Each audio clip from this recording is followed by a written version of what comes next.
হয়েছিল সাধারণ মানুষের অধিকারের জন্য, যারা বিভিন্ন দেশ থেকে ধর্মীয়ভাবে প্রতারিত হয়ে যারা ভারতবর্ষে এসে আশ্রয় নিয়েছে তাদেরকে নাগরিকত্ব দেওয়ার জন্যই এই বিল নিয়ে আসা হয়েছিল এবং পরবর্তীতে সেই বিল আইনে পরিণত হয় এবং সেই বিল নিশ্চিতভাবে ইমপ্লিমেন্টেশন হলে সাধারণ মানুষ যারা এখনো পর্যন্ত নাগরিকত্ব পায়নি, যারা ধর্মীয়ভাবে বিভিন্ন দেশ থেকে প্রতারিত হয়ে আমাদের ভারতবর্ষে এসে আশ্রয় নিয়েছে, তাদের প্রত্যেকের নাগরিকত্ব তারা পাবেন।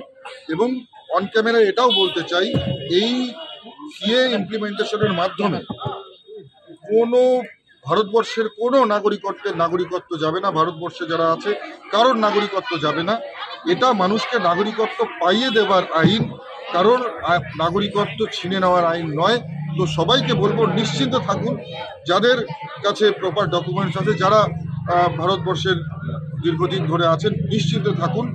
এখানে কারোর কোনো রকমের নাগরিকত্ব চলে যাওয়ার ভয় নেই। শুধুমাত্র যারা ধর্মীয়ভাবে প্রতারিত হয়ে ভারতবর্ষে আশ্রয় নিয়েছে অথচ নাগরিকত্ব পায়নি, যারা আবেদন করবে তাদেরকেই নাগরিকত্ব দেওয়ার ব্যবস্থা ভারত সরকার। দীর্ঘদিন ধরে দাবি ছিল সিএ, মতুয়া সমাজ থেকে শুরু করে পশ্চিমবঙ্গ, পুরা মেঘালয়, বিভিন্ন জায়গার মানুষ এতে উপকৃত হবে বলে মনে করা হচ্ছে। এই লোকসভা নির্বাচনের আগে এটা কতটা প্রভাব ফেলবে?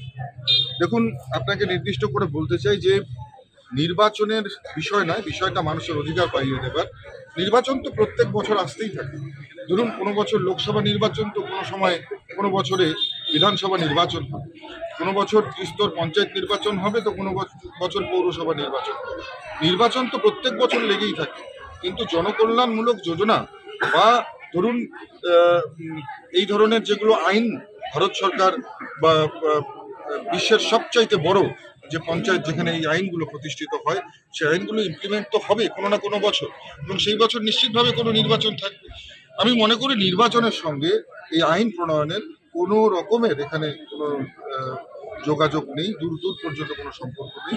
সম্পূর্ণভাবে এটা মানুষের, যেটা যারা নাগরিকত্ব এখনো পায়নি তাদের অধিকার পাইয়ে দেওয়ার আইন এটা। এর মাধ্যমে নিশ্চিতভাবে প্রত্যেকটা নাগরিক যারা এখনো অধিকার পায়নি তারা অধিকার পাবে। সরকারে ছিলেন, আপনার দপ্তরই এই কাজটা করেছে, কেমন লাগছে? নিশ্চয়ই ভালো লাগছে। আমরা দেখেছি কুচবিহারের মানুষ দুহাত ভরে আশীর্বাদ করেছে এবং সেই আশীর্বাদ মাথায় করে নিয়ে গিয়ে দিল্লির বুকে বহু আইন প্রণয়ন হয়েছে এবং সেটার সাক্ষী থেকেছে। 370 মতন যে অভিশাপ কাশ্মীর থেকে উঠে গেছে, আমরা সেটার আশীর্বাদ সেই ঐতিহাসিক সময়ে সাক্ষী থাকবার মতন সুযোগ করে দিয়েছে কোচবিহারের মানুষ।